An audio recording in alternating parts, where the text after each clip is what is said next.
और पता नहीं क्यों कुदरत, पता नहीं क्यों भगवान हमें उसी पेड़ के नीचे ले आता है जो आम आदमी पार्टी का बर्थ प्लेस है, जन्म स्थान है, इसी जंतर मंत्र पर ले आता है भगवान।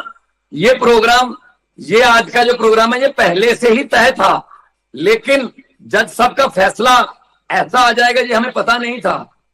तो आज हम लोगों को एक मौका मिला है ये बताने का पूरे देश को कि सच सच ही होता है।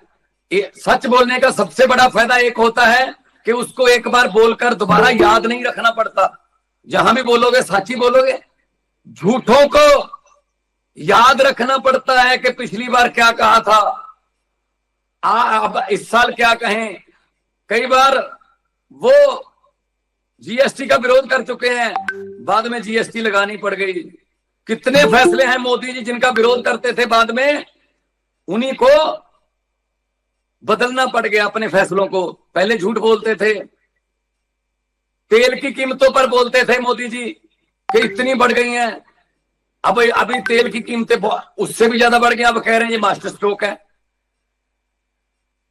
तो ये जो आम आदमी पार्टी की नींव रखी गई थी, जहां जिस पेड़ के नीचे, नीम के पेड़ के नीचे, गोपाल भाई भी इसका जिक्र कर रहे थे, उसी जगह पर आकर हम आज फिर एक बार ये प्रण करते हैं कि देश की राजनीति को बदलने आए हैं, देश की राजनीति में ईमानदारी भरने आए हैं। देश की राजनीतिक पार्टियों का मैनिफेस्टो जो नफरत और धर्म की बातों से भरा रहता था, उसमें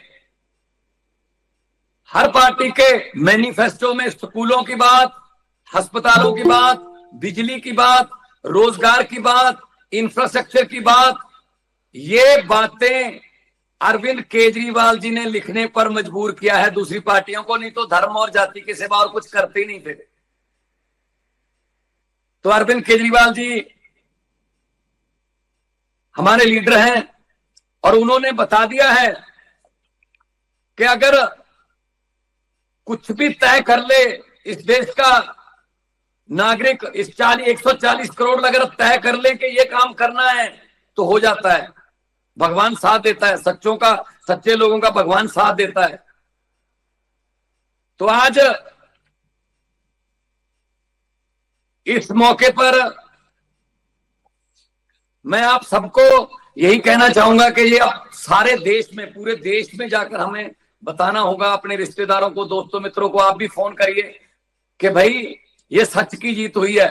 कैसे इन्होंने षड्यंत्र रचा। साहब को किसी ने जाके बोल दिया जी अस्पताल बहुत अच्छे हैं, अरविंद केजरीवाल की सरकार ने अस्पताल सरकारी बहुत अच्छे कर दिए, तो प्राइवेट वाले अस्पताल वाले जिनसे हमारा धंधा चलता है वो हम पर प्रेशर डाल रहे हैं जी, हमारे पास तो कोई आ ही नहीं रहा, हमारे जैसा इलाज तो सरकार ने फ्री कर दिया है दिल्ली के अस्पतालों ने। तो साहब ने पूछा होगा ये किसने बनाए, सतिंदर जैन ने, सर अंदर कर दो। सतिंदर जैन अंदर कर दिए। फिर किसी को बोला, साहब के पास कोई आया, साहब ने मोदी जी को किसी ने बोला कि जी स्कूल बहुत अच्छे हो रहे हैं दिल्ली के, लोग प्राइवेट स्कूलों से बच्चे निकालकर सरकारी में दाखिले दिलवा रहे हैं।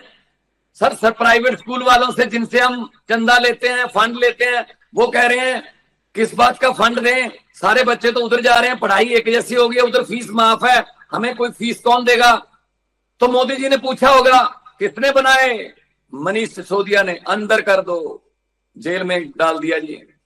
उसके बाद किसी ने कहा होगा जी अरविंद